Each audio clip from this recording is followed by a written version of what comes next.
This is a Super Nintendo, and this is my handy-dandy screwdriver. Not the one I always use, but it's here because of this specific bit we needed. So, if you don't know what this is, it's a Super Nintendo entertainment system from the year 1991. This is when my model was made, I think. I don't really know, but here it is. And you may be wondering, well, if you brought it here today, then there must be something wrong with it. And you're right, there is something wrong with it. Well, when you take it around back, yep, that's a broken one. This is broken, and up until recently I didn't know what one of these looked like if it was working. And so what I would have to do to play a Super Nintendo is 1, make sure everything's plugged in, 2, blow into the cartridge, put it in here a couple of times, and 3, jimmy with the power cable for 6 years until it actually decides to turn on. And I took matters into my own hands recently by taking it home from our shore house, and I finally bought a replacement part. Now, I don't know if this is original or not. I think it's just 3D printed because it doesn't match, and I also don't think that's what the Super Nintendo color was originally supposed to look like. Yeah, that's that. But basically, what we're gonna have to do is tear this apart, and then since the power jack is actually tethered to this plastic piece, that's the reason why we're fixing it. We're gonna have to desolder it and solder it on, which I don't know if I can do on camera because I'd have to have some space. Well, I guess getting into it now, there's just a bunch of screws on the bottom and this expansion port that I don't have anything to use with. Alright, so starting things off, we need our bigger one of the 2 game bit screws. There's 2 of them, one for cartridges and one for consoles. So we're gonna need the big one, and basically there's a screw here, here, here, here, here, and here. And we need to get all of those out.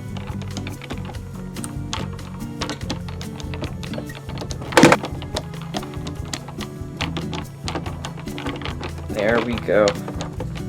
All of the screws have been loosened. They were very stiff. It's the first time anyone's been in here in probably around 30 years, so 5 screws came out. Which one didn't come out? Ah, you corner piece.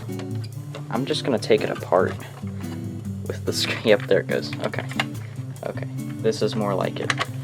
That screw was just having a difficult time coming out, I guess. So this is actually not what I made when I thought it was.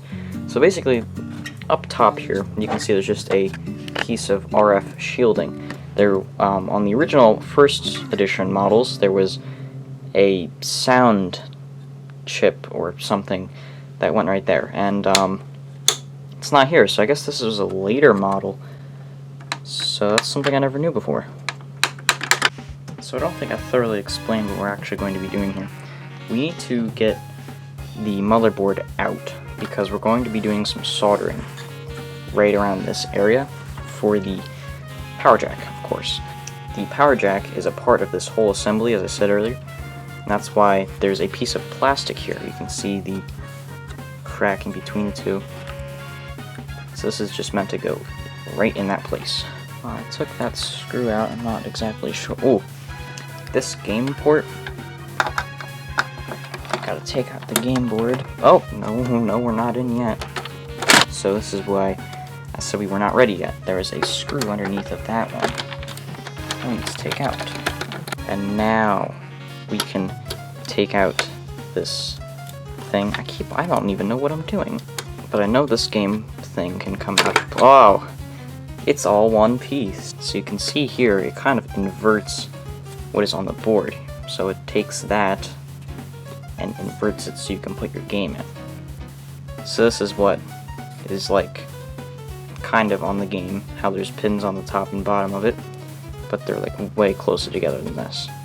And you might be wondering what that ribbon cable's for, and that's for the controller ports. So, and also the power indicator. Alright, so I don't think the RF shielding is going to be able to come off until we take out a couple of screws down near the bottom. There's one here, there's one right here, and once we take those out, I think the whole board, oh, there's one right here too. Once we take those out, I think the whole board, including the RF shield, will come off. Oh, we're almost there. That one screw is still giving us a problem. There we are. And we're in. entirely now. So we're going to have to take out this ribbon cable now, no matter how much I don't want to do it.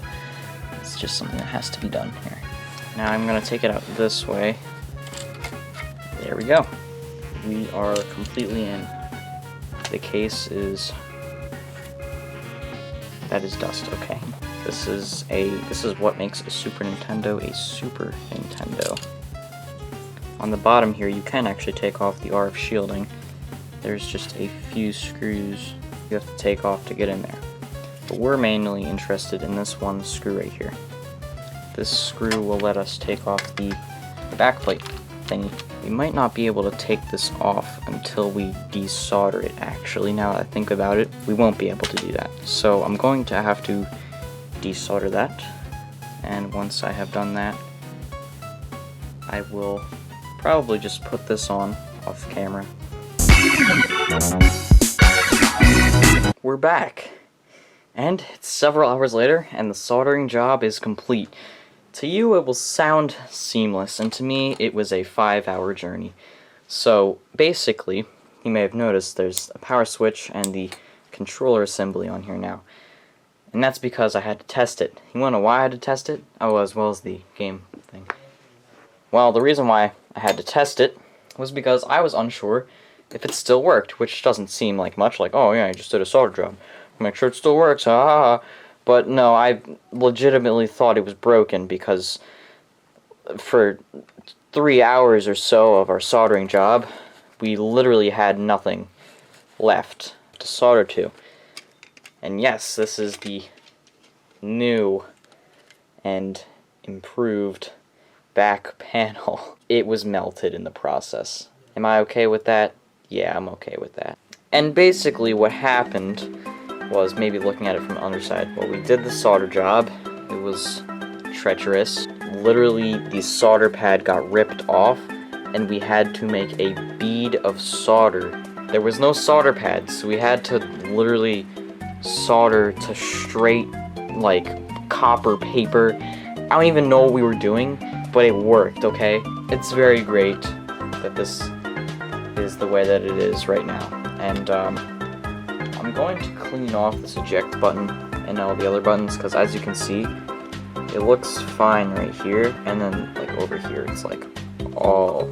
Yeah, this whole experiment freaked me out because this isn't even my Super Nintendo, it's my whole family's Super Nintendo. And I really just wanted to fix it so that way it would work every single time we put a game in and turn it on, instead of having to jimmy the power cord for 6 days. You can tell that even the inside of this thing is yellowed. Like, how does this even... like, what? Look at how dirty it is from the inside of this.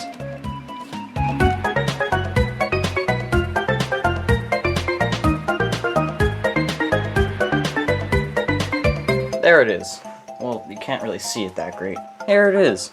I cleaned it off, and, well, to be honest, it still looks used. Actually, very used, but, I mean, for a 30-year-old console, I think I did a pretty good job. Over here, there was like a bunch of poop in this crack over here. I got cleaned off. The whole top had like black speckles in it. It was really weird. And the reset button, it used to squeak. You wanna know why it didn't squeak that time? I installed a rubber band using my clever brain technique, because I lost the spring. So having it like that actually isn't even a downgrade. And hey, if it snaps, it's a rubber band. I can just buy it. I just look around the office for a new one, and I'm completely fine with opening this thing up now. So the motherboard is, as we mentioned before, is fixed for the most part. So putting it back into place here, there are some rules I have to follow. There's really only 2 rules I have to follow. Is 1, don't screw in many of the screws back here, and 2, be very gentle when thrashing this console around. So I guess we'll just reattach this controller board, which I did also take the time to clean. The only thing I have not cleaned is this little part that goes on there to read the games, which is the cartridge reader. I'm going to clean that off as well with a cartridge. Alright, so I guess what we'll do now is try to get this thing back in place. So it goes like here, and the rod just kind of slips in like that, and then it and then it just goes in, and then like that. Simple stuff. The only thing is I'm going to have to do this again once the other thing is in place, so I don't know why I just did that. Seems pretty good to me now. So we can just slide that in, and there we go. It's pretty easy. There's just a screw I have to screw in that's underneath this thing. Alright, so these are some screws that just are supposed to go into place, but my screwdriver is a bit wonked out. Well, it seems to be screwed in about as much as I can get it screwed in. So now it is time for the metal rod. The funnest and most coolest part of this whole video. So the rod needs this springy, and it needs it in that hole right over there. So we need it to be like that, or like that.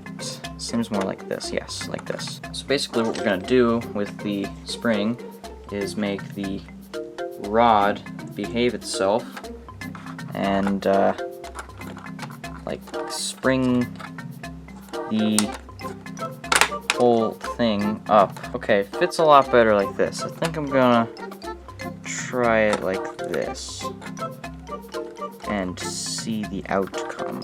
It took a little bit of maneuvering and clever work, but the eject mechanism is in the place that we need it to be, acting and behaving pretty normally, if I do say so. Where did I get the other two screws from?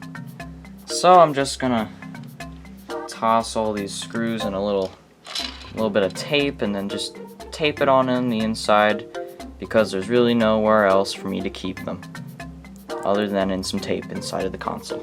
Well, I packaged the screws up in a little tape bundle, and I'm just gonna keep it in the corner over here. I hope spiders don't use it as a place to make eggs or anything of that nature, or that it doesn't make that much sound, because it would be a real shame if inside of my Super Nintendo all I ever heard was oh dog. Oh boy, we're getting finished here. We need the game bit. That's what we need. I forgot about it for a second. We need the big game bit, because that's the console game bit. I'm very excited about this. I'm excited to have a Super Nintendo that I can just kind of plug in, turn it on, and say, yes, I can video game without having to not video game in order to video game. Like, that's great. Here we are. We've made it to the entertainment center. We've got a AV cable already preemptively hooked up here from earlier when I tested it immediately after we had soldered the Super Nintendo again. Okay, here's the mystical power cable. So one thing I noticed is that with the new plug, you can just plug it in and it stays in. And we had it on already. That's great. The only game I haven't cleaned out of the 3 games I bought home from the store house was this game. So let's see what result we get. Yeah, that definitely did not work. So to do this again, we're going to be using Beavis and Butthead, because I know that this game works 100%. Mario World also works. It's just more temperamental. There it goes. See, this game, it just works, okay? The other game, there's no explaining it. Whoa. This is, whoa, okay, thank you. This is like terrible on an HD TV. It's a good game though. We have restored this old Super Nintendo. The eject is a lot more springy. Reset is a lot less squeaky. I guess now's a good time to test reset. I was pressing it earlier. Yep, it works. So this is it, the restored Super Nintendo. Thanks guys for tuning in to this rather cool little project I had going on. First soldering project. But yeah, that's it.